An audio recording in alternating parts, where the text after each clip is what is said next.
എല്ലാവർക്കും ഈ ഒരു ഫൈൻ മോർണിംഗിൽ നല്ല സ്നേഹവന്ദനത്തെ ഞങ്ങൾ രണ്ടുപേരുമായിട്ട് അറിയിക്കുന്നു. കഴിഞ്ഞ 4 മാസത്തിനുള്ളിൽ ഇതിപ്പോൾ 3ാമത്തെ ഹെൽത്ത് ടോക്കാണ്. നിങ്ങൾ എന്താണ് ആഗ്രഹിക്കുന്നതെന്ന് എനിക്കിതൊരു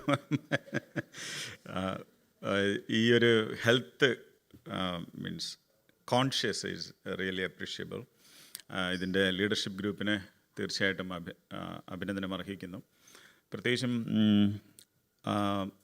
നാട്ടിൽ ഇങ്ങനെ ഡോക്ടേഴ്സിൻ്റെ ഇടയിലൊരു ഇതുണ്ട്, സ്ത്രീകൾക്ക് ഒരു ആരോഗ്യ വിചാരം നന്നായിട്ടുണ്ടെന്ന്. കാരണം അതിന് എവിഡൻസ് ഉണ്ട്. നമ്മളുടെ മുടി പോകും, നമുക്ക് ഇച്ചിരി ശരീരത്തിന് ക്ഷീണമുണ്ടാകും, പല മുട്ടുകൾക്കും വേദന വരും. അപ്പോൾ നമുക്ക് പ്രത്യേകിച്ച് നമുക്ക് മനസ്സിലാകും എന്തെങ്കിലുമൊക്കെ കാരണങ്ങളുണ്ടെന്ന്. ആണുങ്ങൾക്ക് മുടി പോയാൽ അതൊരു സ്റ്റൈലാക്കും അവർ. അപ്പം ഞങ്ങൾ രണ്ടുപേരും ഒരു ചെറിയ പ്രസൻറ്റേഷനാണ്. പ്രത്യേകിച്ചും ഇവിടെ 50 വയസ്സിന് മുകളിലുള്ള ആൾക്കാർ എത്ര പേരുണ്ട്?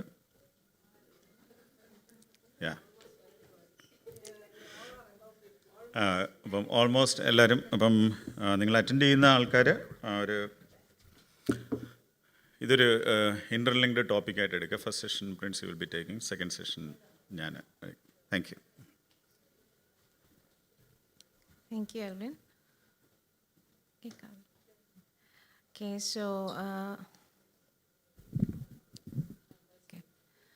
so greetings to you all in the name of the Lord. So, നമുക്ക് ഇന്ന് women and 50 എന്നുള്ള ടോപ്പിക്കിൽ focusing on the perimenopausal problems. You all are familiar with this, menopause and menopausal problems. So, I want to address the elephant in the room. So, we'll first start with what we actually mean by menopause. A menopause is a time period of no periods, no your regular cycle for a time period of 1 year. That is what we call as a menopause. So whatever comes peri means in and around the thing we are focusing on. So in and around the menopause, that is a perimenopausal thing. And the perimenopausal symptoms, they all start with, it can last up to 4 to 7 years itself. So the perimenopausal symptoms, we focus on the symptoms. As you all know, there are hot flashes, flushes, night sweats, cold flashes, irritability, mood swings, anxiety, depression. That's very common. And the most important thing in menopause, I want to focus on the thing is, we think that menopause is okay. This is going to be a 50-year-old thing or a 60-year-old thing. No, it can start before 40 also. It can be at 45 also. It can be at 50 also. Okay. So the average in the US, it is said that the average age of the women, that is 51 years old. 51 year, that is the average age that is said to be. And before 40, if you get the symptoms, if you get the menopause, that is said to be premature menopause, okay?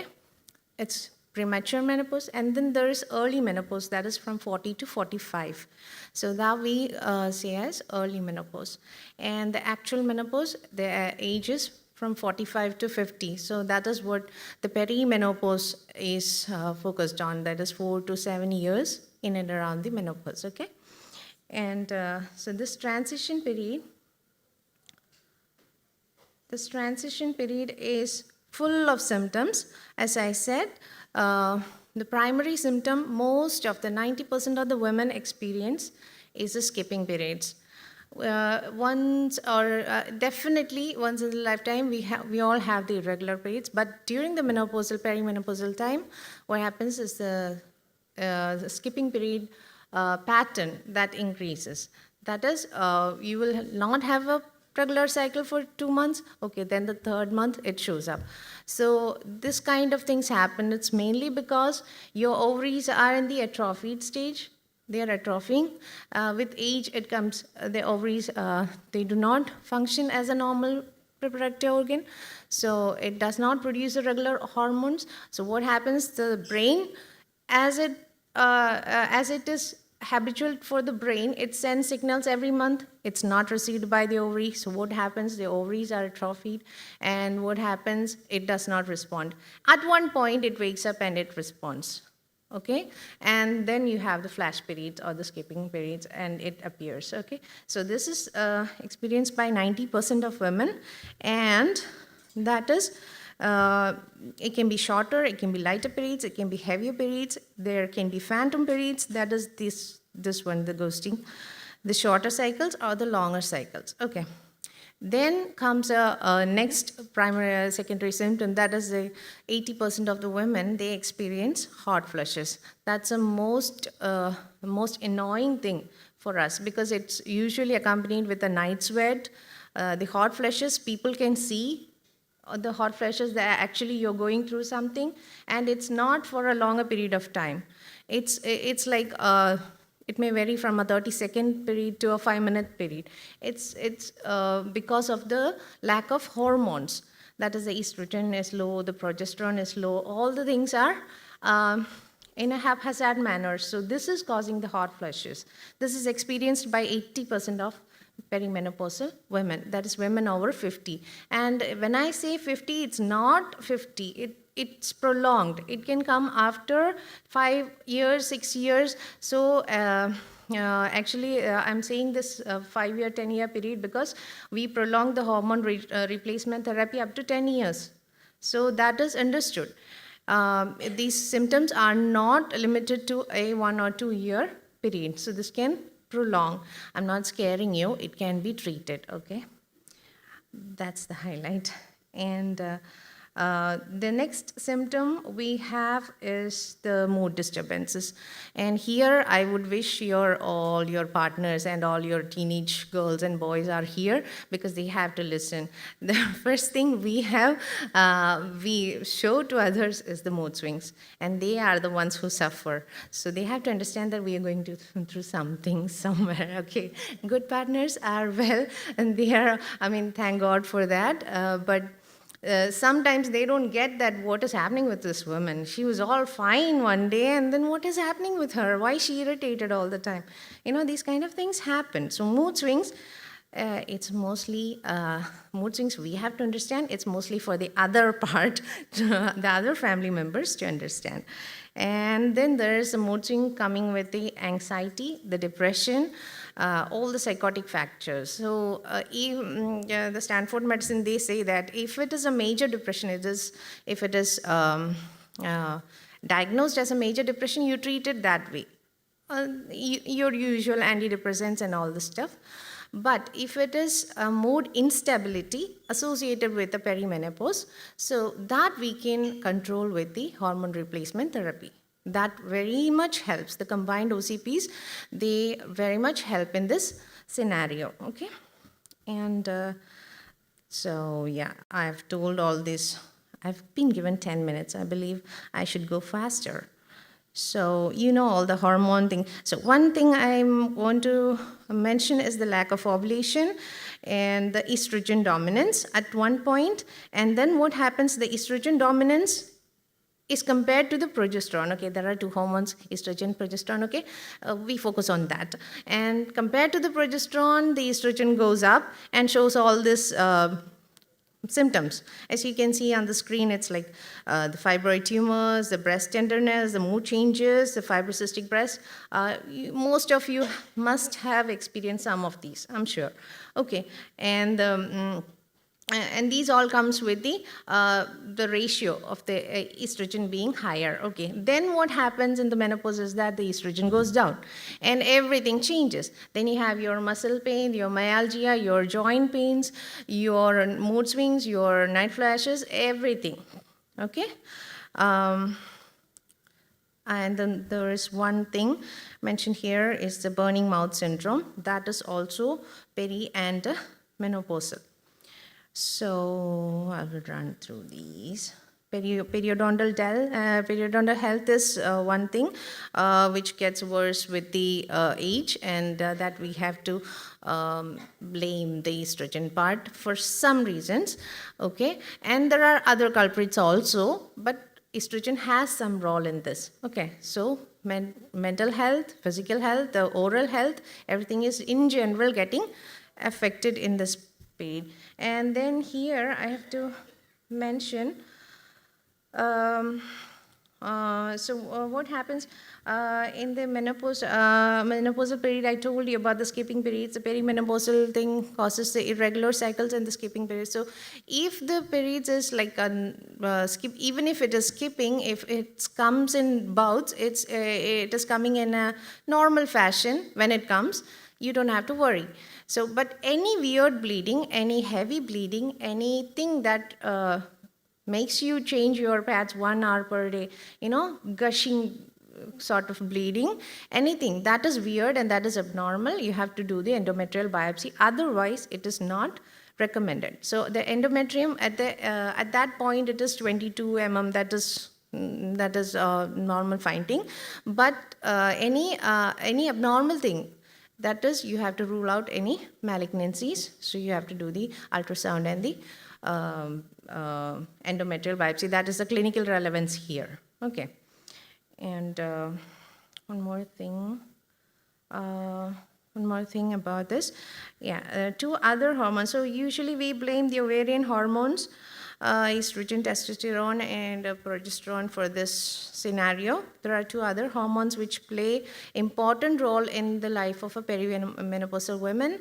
That is adrenal hormones, that is a cortisol, and the thyroid hormone. So we all know that we all have at some point, the thyroid is making some problems in our life. The T3, T4, TSH, it varies throughout our life. And the cortisol is the hormone produced by the adrenal glands. So this helps in somewhat maintaining most of the organ systems in our life.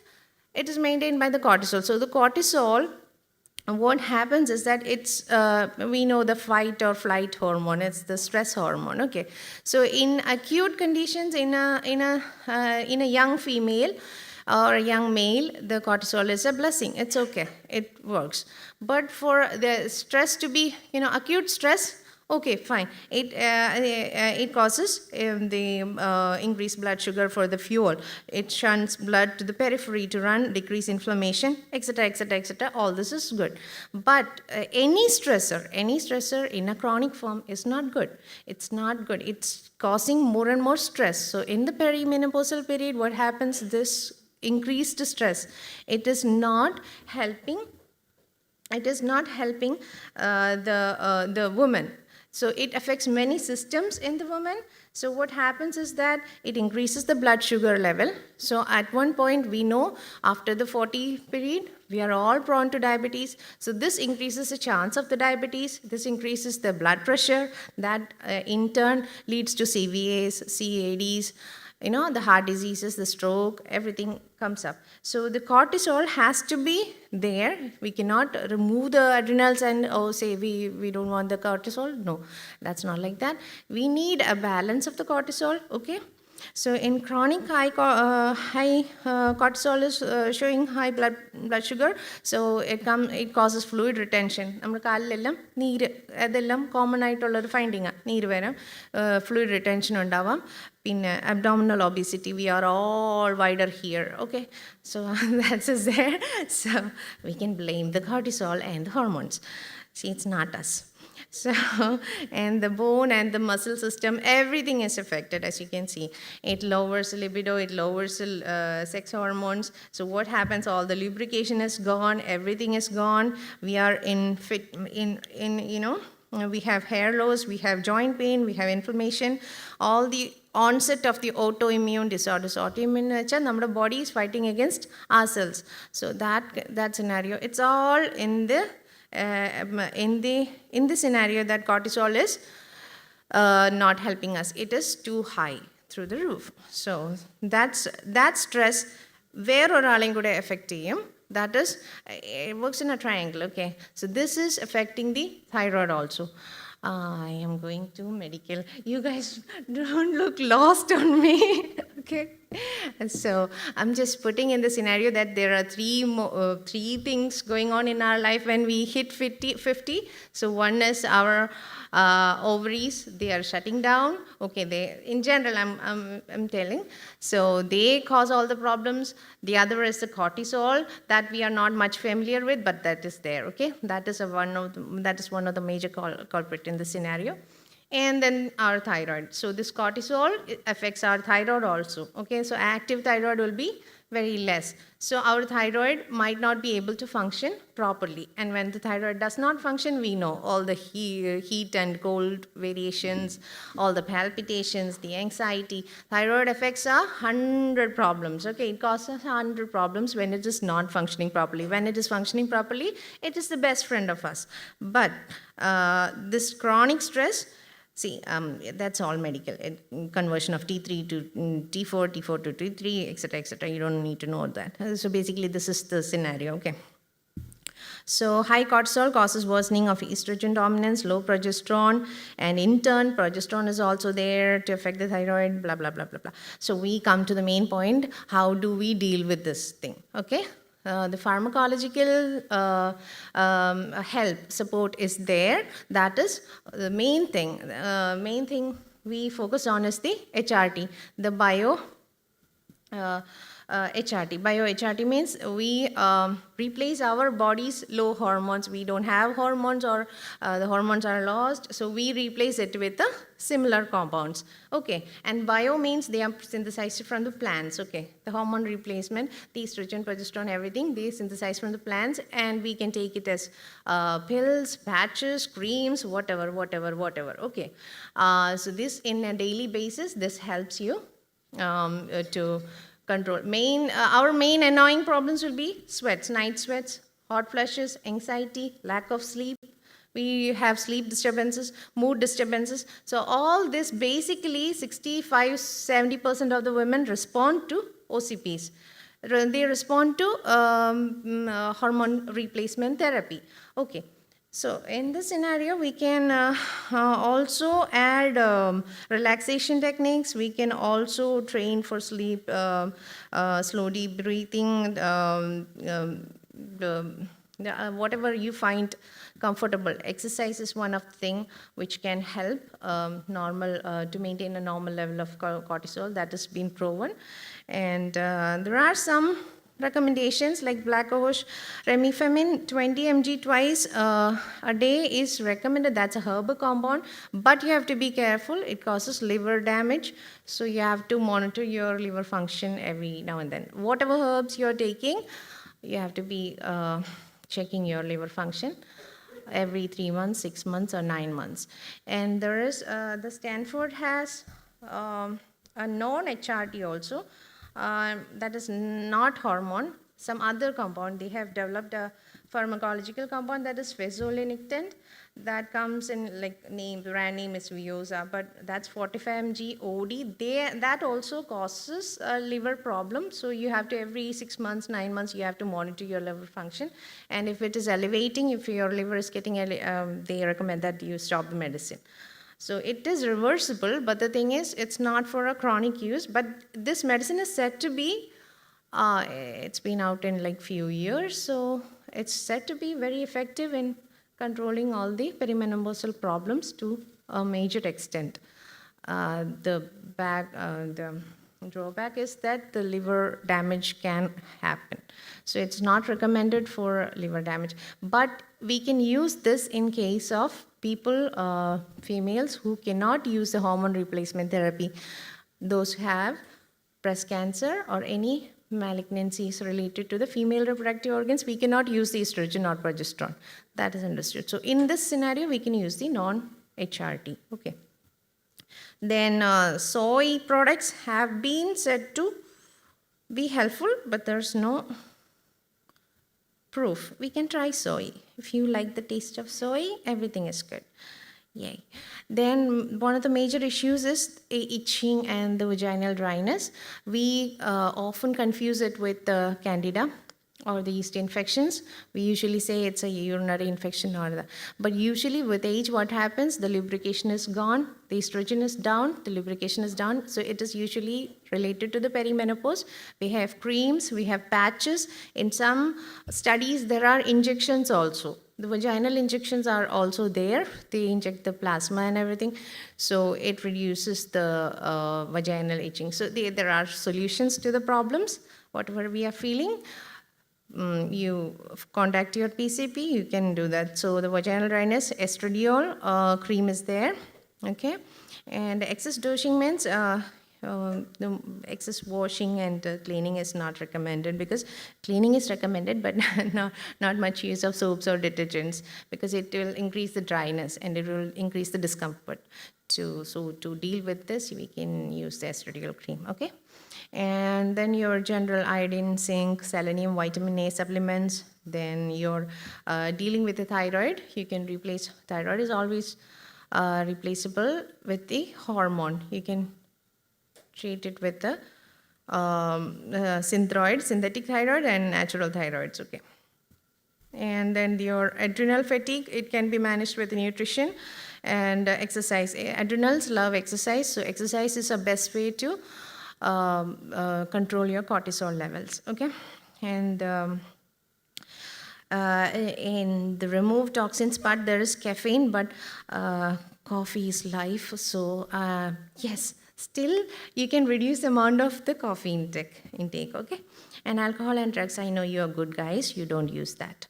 So all the other supplements you can use. Also in the non HRT, there is gabapentin. Don't go to your PCP saying that the doctor said gabapentin, so give me gabapentin. No, it's not like that.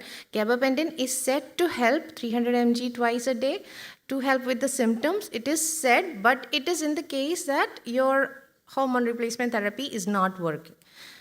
For the hot flushes, the numbness, the tingling, and all this vasomotor symptoms, you can use this 100 to 300 mg twice a day. That is recommended, but yeah, not needed. Okay, newer drugs are coming. Let's hope for that. And the hormone replacement therapy is risk versus benefit scenario. Okay, because it is there's a concept that it increases the chance of breast cancer, it increases the uterine cancers, etc., but the risk is similar to those risk when you use drugs, or when you are obese, when you have a sedentary life.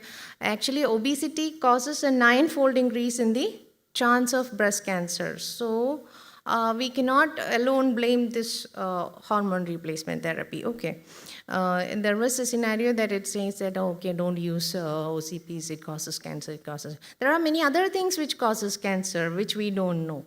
So even sedentary life can also cause an increased 2-fold, a 3-fold increase in the risk of breast cancer. So we deal with the symptoms first, that is recommended. Okay, I think I'm done here.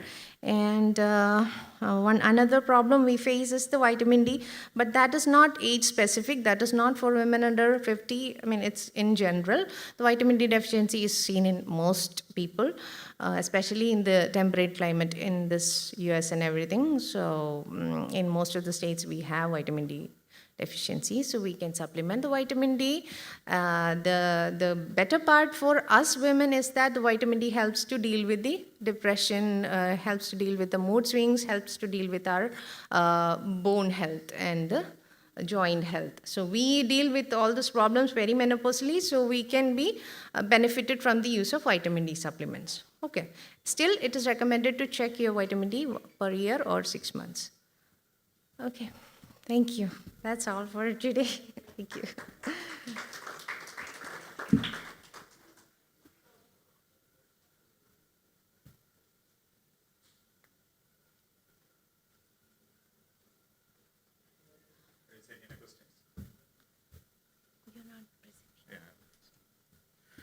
You have any questions regarding this one? No more questions? Okay. സ്ത്രീകളെ സ്ത്രീകളാക്കുന്നത് 3 ഹോർമോണാണെന്നാണ് doctor Prince പറഞ്ഞത്. One is actually oestrogen, second is cortisol, third is thyroxine.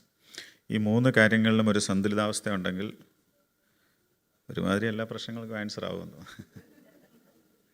Cortisol is the one of the highlight hormone. അതാണ് നിങ്ങളുടെ ചുറുചുറുക്കും നിങ്ങളുടെ ഇപ്പം cortisol എല്ലാവർക്കും ബാധകമാണ്. കോർട്ടിസോളിൻ്റെ ഈ hormones എല്ലാം ഒരു നെഗറ്റീവ് ഫീഡ്ബാക്കിലുള്ളതാണ്. ഒരു കാര്യം കുറയുമ്പോൾ മറ്റൊരു കാര്യം കൂടുകയും മറ്റൊരു കാര്യം കൂടുമ്പോൾ ഒരു കാര്യം കുറയുകയും ചെയ്യും.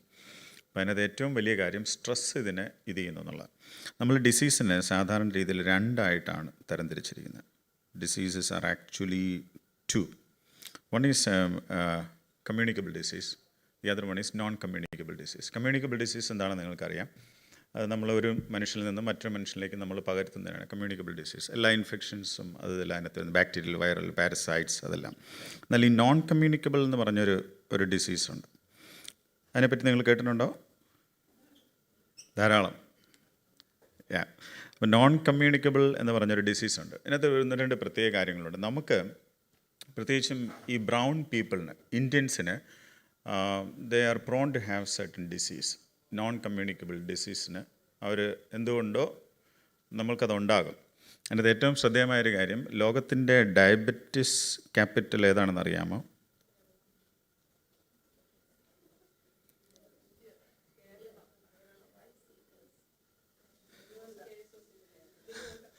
ലോകത്തിൻ്റെ ഡയബറ്റിക് ക്യാപിറ്റൽ ഇന്ത്യയാണ്. ഇന്ത്യയുടെ ഡയബറ്റിക് ക്യാപിറ്റൽ ഏതാണെന്ന് അറിയാമോ?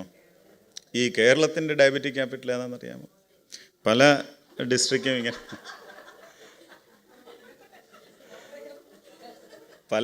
ഇങ്ങനെ മത്സരിച്ചുകൊണ്ടിരിക്കുക. ഇതിനകത്ത് പ്രത്യേകിച്ച് ഞാനിപ്പോൾ പറയുന്ന കാര്യങ്ങൾ നിങ്ങളൊന്ന് ശ്രദ്ധിക്കുക. PRPA12 ആൽഫ എന്ന് പറഞ്ഞൊരു ജീനുണ്ട്, ഒരു പ്രത്യേക ജീനാണ്. ഇത് ഇന്ത്യക്കാരിലില്ല.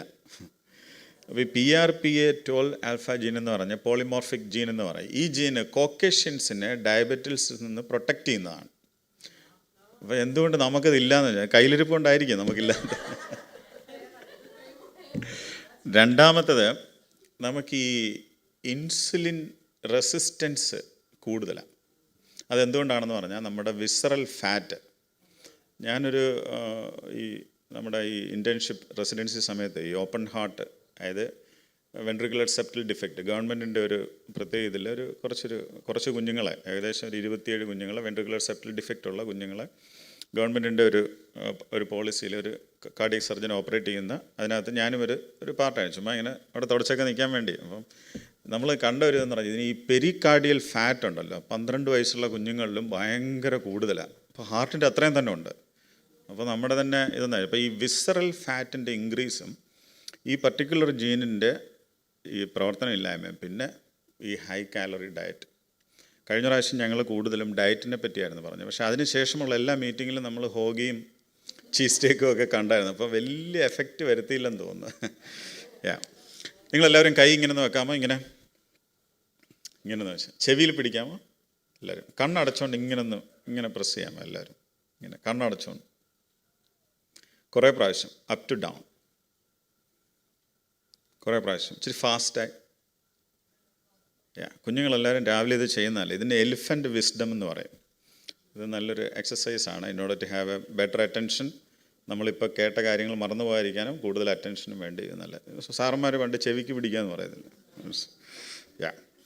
അപ്പം I am actually going to fastly talk about non communicable disease, NCD കേട്ടോ. അത് പ്രധാനമായിട്ടും ഡയബറ്റിസ്, ഹൈപ്പർ ടെൻഷൻ, ഡിസ്ലിപ്പിഡിമിയ അല്ലെങ്കിൽ ഹൈപ്പർ ലിപ്പിഡിമിയ.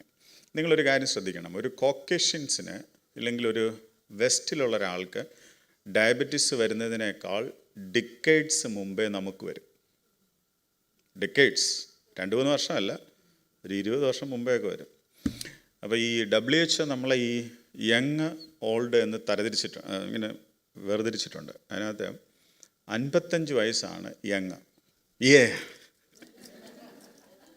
55 വയസ്സ്. 55 വയസ്സിന് മുകളിലോട്ടുള്ളവർ ഓൾഡാണ്. അപ്പോൾ 55 വയസ്സിൽ താഴെയുള്ളവർക്ക് കൊടുക്കേണ്ട മരുന്നുകളും അവർ വരുത്തേണ്ട ജീവിത രീതിയും അതൊക്കെ. അപ്പോൾ അതുകൊണ്ടാണ് ഞങ്ങൾ ഈ ഒരു ട്രാക്ക് ഫോളോ ചെയ്യുന്നത്. ഒരു 55-60 വയസ്സ് കഴിയുമ്പോൾ കോർട്ടിസോളിനൊക്കെ നമ്മൾ തല്ലി പഴിപ്പിക്കേണ്ടി വരും, അഡ്രിനലിനൊക്കെ തല്ലി പ്രവർത്തിപ്പിക്കേണ്ടി വരും, പാങ്ക്രിയാസിനെയൊക്കെ തല്ലി പ്രവർത്തിപ്പിക്കേണ്ടി വരും. അപ്പോൾ ഇപ്പോഴേ നമ്മൾ ചെറിയ കാര്യങ്ങളിലൊക്കെ നമ്മളുണ്ടെങ്കിൽ അത് ഇനി ഈ ഹോർമോണൽ ഇംബാലൻസ് ഒക്കെ വന്നിട്ടുള്ളവർ അടുത്തൊരു നെക്സ്റ്റ് സ്റ്റേജിലായിട്ട് അത് പോകാതിരിക്കാനും ശ്രദ്ധിക്കുക. രണ്ടാമത്തെ കാര്യം, നമ്മൾ ഇവർക്കൊരു 60 വയസ്സിൽ ഡയബറ്റിസ്, ഹൈപ്പർ ടെൻഷൻ, ഹൈപ്പർ ലിപ്പിഡിമിയ തുടങ്ങുമെങ്കിൽ നമുക്കതൊരു 40 വയസ്സിലേ തുടങ്ങും. ഡോക്ടറിനെ കാണാൻ പോകുന്നത് 45-ാമത്തെ വയസ്സിലായിരിക്കും. അയാളൊരു മരുന്ന് പറഞ്ഞു കഴിഞ്ഞാൽ അത് 50-ാമത്തെ വയസ്സിലേ സ്റ്റാർട്ട് ചെയ്യുള്ളൂ.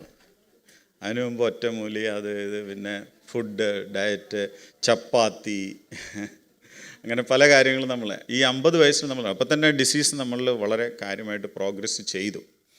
അത് കഴിഞ്ഞിട്ട് അപ്പം ഞാൻ non communicable disease NCD, that is one of the biggest the number 1 cause of death. നമുക്കറിയാമല്ലോ ഇതൊരു ഹോളിസ്റ്റിക് ഡിസീസാണ്.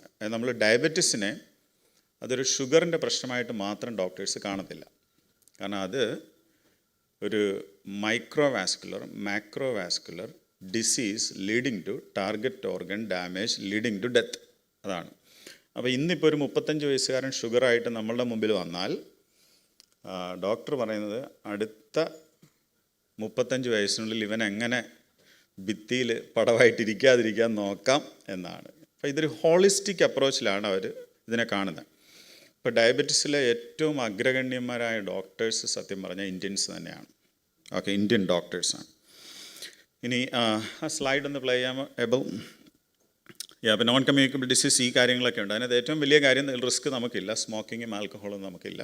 പക്ഷെ മറ്റ് ചില ഇതുണ്ട്. അതിനകത്ത് മൂന്നാമത്തെ കാര്യം നമ്മൾ വിചാരിക്കുന്നത് അത് ഒരു എന്താ പറയുക, insufficient health services four management and control of NCD. അത് നമ്മളുടെ തന്നെ പേഷ്യൻ്റെ തന്നെ ഇതാണ്. കാരണം നമുക്ക് മരുന്ന് കഴിക്കുന്നോ നമുക്ക് അസുഖം വരുന്നതൊക്കെ നമുക്ക് വലിയ എന്തോ അത് ഈ പറഞ്ഞ കാര്യം ഈ PRP ആൽഫ-2 ആ ജീൻ്റെയൊക്കെ പ്രത്യേകത ഇല്ലെങ്കിൽ ഈ കാര്യം ഭയങ്കര ഇമ്പോർട്ടൻ്റാണ്. അസുഖം വന്ന് മരുന്ന് കഴിക്കുക എന്ന് പറയുന്നത് എന്തോ വലിയ കുറച്ചിലാണ് എന്നുള്ളൊരു കൺസെപ്റ്റ് നമുക്ക് പൊതുവേ ഉണ്ട്. നമുക്കങ്ങനെ ഇല്ലാതിരിക്കട്ടെ. മൂന്നാമത്തെ ഇത് നോൺ കമ്മ്യൂണിക്കബിൾ ഡിസീസിനകത്ത് ആദ്യത്തെ ഒരു കാര്യം ഞാൻ പറയാം, ക്യാൻസർ എന്ന് പറയാം. നിങ്ങൾ ബ്ലഡ് ടെസ്റ്റ് ചെയ്യാൻ പോകാമെന്ന് വിചാരിക്കുക. 3 സിംപ്ലസ്റ്റ് ടെസ്റ്റ് നിങ്ങൾക്ക് 25 ഡിസീസോളം കണ്ടുപിടിക്കാൻ പറ്റും. 3 ചെറിയ ടെസ്റ്റ്. ഒന്നാമത്തേത് കാൽഷ്യമാണ്, രണ്ടാമത്തേത് ഫോസ്ഫറസ് ആണ്, മൂന്നാമത്തേത് ആൽക്കലൈൻ ഫോസ്ഫറ്റേസ് ആണ്. അപ്പോൾ ഈ കാൽഷ്യം ഫോസ്ഫറസും ഒരാൾ മേളിലോട്ടാണെങ്കിൽ ഒരാൾ താഴോട്ട് ഓപ്പോസിറ്റ് ഡയറക്ഷനിൽ വർക്ക് ചെയ്യുന്നത്. അതിനനുസരിച്ച് ഒരു കൺകമിറ്റൻ്റ് റേഷ്യോയിലാണ് ആൽക്കലൈൻ ഫോസ്ഫറ്റേസ് വർക്ക് ചെയ്യുക. ഇപ്പോൾ കാൽഷ്യം കൂടുതൽ, ഫോസ്ഫറസ് കുറവ്, എന്നാൽ ആൽക്കലൈൻ ഫോസ്ഫറ്റേസിന് വലിയ ചേഞ്ചസ് ഒന്നും ഉണ്ടാകുന്നില്ല. അല്ലെങ്കിൽ കാൽഷ്യം കുറവ്, ഫോസ്ഫറസ് കൂടുതൽ, ആൽക്കലൈൻ ഫോസ്ഫറ്റേസ് ഒരു ഇച്ചിരി high normal, multiple myeloma, breast cancer, അല്ലെങ്കിൽ ഹൈപ്പർ പാരാതൈറോയിഡിസം, അല്ലെങ്കിൽ കാൽസിന്യൂറിയ, ഫെമിലിയൽ കാൽസിന്യൂറിയ, ഇങ്ങനെ ഒരു 10-25 ഡിസീസസിനെ നമുക്ക് ഇത് ചെയ്യാൻ പറ്റും. രണ്ടാമത്തെ കാര്യം, എല്ലാവരും ചെയ്യുന്ന ഒരു കാര്യം, നമ്മൾ യൂറിൻ നോക്കുമ്പോൾ യൂറിൻ മൈക്രോ ആൽബമിൻ യൂറിയ എന്ന് പറഞ്ഞൊരു കാര്യം നോക്കും. അത് നോക്കിയിട്ട് 300-ന് മേളിലാണെങ്കിൽ ഇങ്ങനെ ടെൻഷൻ അടിച്ച് നാട്ടിലുള്ള അറിയാവുന്ന ഡോക്ടേഴ്സിനൊക്കെ വിളിച്ച് ചോദിക്കുകയും ചെയ്യും. ആക്ച്വലി ഇത് ഒരു പ്രയോജനമില്ല. നമ്മൾ അവിടുന്ന് പടിയേറി ഇങ്ങനെ വരുമ്പോൾ ഇവിടെ വന്ന് ഇച്ചിരി സ്പീഡിലാണ് വരുന്നതെങ്കിൽ യൂറിൻ മൈക്രോ ആൽബമിൻ യൂറിയ കൂടും.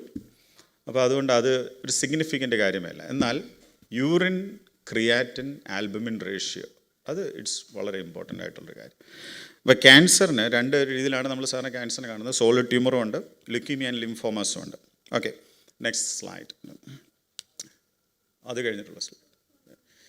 കോസസ് നിങ്ങൾക്ക് എല്ലാവർക്കും അറിയാം. പല ഒക്യുപ്പേഷനിൽ ഇതുണ്ട്. ചില ഈ ഡൈസ് ഒക്കെ യൂസ് ചെയ്യുന്ന ആൾക്കാർക്ക്, ചില ഡൈ ഒക്കെ യൂസ് ചെയ്യുന്ന ആൾക്കാർക്ക് ചിലപ്പം ബ്ലാഡർ ക്യാൻസർ കണ്ടുവരാറുണ്ട്. റേഡിയേഷൻ എക്സ്പോഷർ കൂടുതലുള്ളവർക്ക് ചിലപ്പോൾ ക്യാൻസർ കണ്ടുവരാറുണ്ട്. നിങ്ങൾ എല്ലാവരും ചെവിയുടെ ഈ ഇവിടം തൊടാമോ? തൊട്ടല്ലോ അല്ലേ? നന്നായിട്ട് പിടിച്ചല്ലോ. പിന്നെ ഇനി മൂക്കിൻ്റെ അറ്റത്തൊന്ന് തൊടാമോ? മൂക്കിൻ്റെ അറ്റത്ത് ടിപ്പ്, ഈ ഇത്രയും ഭാഗം കൊണ്ടേ തൊടാവുള്ളൂ, ടിപ്പ്. ഇനി നിങ്ങളുടെ നെറ്റിലും തൊടാം. ഇതിന് ഹാർഡ് കൺസിസ്റ്റൻസി എന്ന് പറയും, ബോണി കൺസിസ്റ്റൻസി. ഇത് ഫേമാണ്, ഫേം ഇത് സോഫ്റ്റ്. നിങ്ങളുടെ ശരീരത്തിലുള്ള എല്ലാ തടിപ്പുകളും നിങ്ങളിങ്ങനെ പരിശോധിക്കണം. അത് നിങ്ങളുടെ മാർവിടത്തിലെ തടിപ്പാണെങ്കിലും നിങ്ങളുടെ കക്ഷത്തെ ഒരു ചെറിയതാണെങ്കിലും അത് ഹാർഡ് കൺസിസ്റ്റൻ്റ് ആണോ, ഫേം ആണോ, സോഫ്റ്റ് ആണോ. ഇനി രണ്ടാമത്തത്, ഇത് മൂവ് ചെയ്യുന്നുണ്ടോ, മൂവ് ചെയ്യുന്നില്ലയോ. മോട്ടയിലാണ്. ഈ പാലുണ്ണി എന്ന് പറഞ്ഞാൽ നമ്മൾ ഈ ലിംഫ് നോഡുണ്ടല്ലോ, അതിനൊന്നും പിടിച്ചിങ്ങനെ ഞെക്കിക്കൊണ്ടിരിക്കരുത്, അത് വലുതാകും, പ്രശ്നമാണ്. അത് ചുമ്മാ നമ്മൾ ചിലപ്പോൾ പനിയൊക്കെ വന്നാൽ ഇച്ചിരി കൂടും. അപ്പോൾ അതങ്ങനെ പിടിച്ച് ഞെക്കി. അപ്പം നിങ്ങളുടെ ശരീരത്തിലൊരു തടിപ്പ്, പ്രത്യേകിച്ചും ഇപ്പം സ്ത്രീകളുടെ നിങ്ങളുടെ ഇടുപ്പിൽ പരിശോധിക്കുക, നിങ്ങളുടെ കക്ഷം പരിശോധിക്കുക, നിങ്ങളുടെ മാർവിടം പീരിയോഡിക്കലായിട്ട് നിങ്ങൾ പരിശോധിക്കണം. അപ്പം ഞാനവിടെ കുറച്ച് നാൾ സർജറിയിലൊക്കെ ആയിരുന്നുകൊണ്ട് ഈ സ്മെല്ല് വന്നിട്ട് കോളിഫ്ലവർ ഫംഗേറ്റിംഗ് ഗ്രോത്തായിട്ട് വന്നിരിക്കുന്ന അമ്മച്ചിമാരുണ്ട്. ടു ദ ഫസ്റ്റ് ടൈം ആദ്യമായിട്ട് ബ്രസ്റ്റ് ക്യാൻസർ ഫംഗേറ്റിംഗ് സ്കിൻ ഇൻവോൾവ്മെൻ്റ് ഒക്കെ വന്ന്. അപ്പോൾ നമ്മൾ ഇതാരോടും പറഞ്ഞില്ലായിരുന്നോ? ഞാൻ പറഞ്ഞില്ല, അത് ഞാൻ പറഞ്ഞില്ല. എത്ര വർഷമായെന്ന് പറയുമ്പോൾ ഒരു 3 വർഷമൊക്കെ ആയി, തടിപ്പ് തുടങ്ങിയിട്ട് 3 വർഷം. അങ്ങനെ നിരവധി കേസുകളുണ്ട്.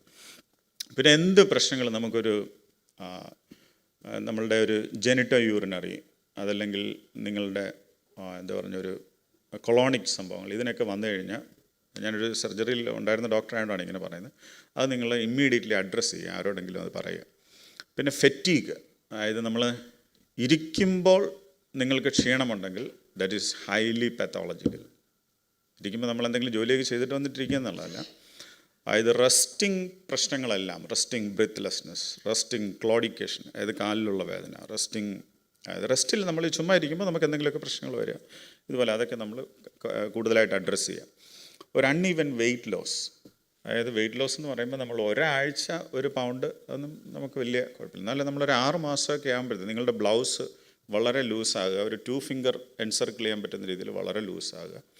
പിന്നെ നിങ്ങൾക്ക് തന്നെ മനസ്സിലാകുക, നിങ്ങളുടെ ഒരു 6 വീക്ക് 8 വീക്സിന് ബാക്കിലുള്ള ഒരു ഫോട്ടോ എടുത്ത് നോക്കുമ്പോൾ വളരെ അൺഈവനായിട്ട് നമ്മൾ ഒന്നും ചെയ്യാതെ, പ്രത്യേകിച്ച് എക്സസൈസോ ഡയറ്റോ മറ്റു കാര്യങ്ങളൊന്നുമില്ല, വളരെ ഇതായിട്ട് നമുക്ക് അത് നമ്മൾ ചുമ്മാതാണെന്നോ അത് വീട്ടിൽ ടെൻഷനാണെന്നോ പിള്ളേർ എനിക്ക് സ്വൈര്യത തരുന്നില്ലെന്നൊന്നും പറഞ്ഞിരിക്കരുത്. There is some pathological thing is happening. Okay, നിങ്ങളുടെ ഉന്മേഷവും ഇതുമായിട്ട് ബന്ധപ്പെട്ട്. ഇനി കുറച്ച് വണ്ണമൊക്കെ കുറഞ്ഞ് നമ്മൾ ട്രിമ്മായിട്ടൊക്കെ ഇരിക്കുകയും നമുക്ക് എല്ലാ കാര്യങ്ങളും വലിയ പ്രശ്നങ്ങളൊന്നും ഇല്ലെങ്കിലും പീരിയോഡിക്കലായിട്ടുള്ളൊരു സ്ക്രീനിങ് ടെസ്റ്റുകളൊക്കെ നമുക്ക് നല്ലതായിരിക്കും. Okay, next slide please. അപ്പോൾ നമ്മളുടെ അതായത് ഞാനിപ്പോൾ ആദ്യം പറഞ്ഞ പോലെ തന്നെ ഡയബറ്റീസ് പോലെ തന്നെ നമ്മളൊരു ക്യാൻസർ ക്യാപിറ്റൽ ആയിക്കൊണ്ടിരിക്കുക കേരളം. അപ്പം അത് എനിക്ക് തോന്നുന്നത് അത് വളരെ ഒരു സ്പോണ്ടേനിയസ് ഗ്രോത്തില്ല. നിങ്ങൾ കണ്ടു കാണുമായിരിക്കും, പണ്ട് RCC എന്ന് മാത്രമേ നമ്മൾ കേട്ടിട്ടുള്ളൂ. RCC, regional cancer centre, Trivandrum. ഇപ്പോൾ ഈ RCC മോഡലിൽ തന്നെ എത്ര ഹോസ്പിറ്റൽസ് കേരളത്തിലുണ്ടെന്ന് അറിയാമോ? മലബാർ ക്യാൻസർ യൂണിറ്റ് ഉണ്ട് എല്ലാ ഹോസ്പിറ്റൽസിലും. കാരിത്താസ് കോട്ടയം ഹോസ്പിറ്റലിൽ 12 ഓങ്കോളജിസ്റ്റ് ഉണ്ട്. It's a big number. അപ്പോൾ ഡോക്ടേഴ്സ് കൂടുക, ഹോസ്പിറ്റൽസ് വലുതാകുമ്പോൾ ചെയ്യുമ്പോൾ നമ്മൾ ശ്രദ്ധിച്ചോണം, അതിനോടനുബന്ധിച്ച് രോഗികളും കൂടുന്നുണ്ടെന്നാണ്. VP ഗംഗാരൻ എന്ന് പറഞ്ഞൊരു, ഇത് ഓൺലൈനാണോ? Is it live? സോറി.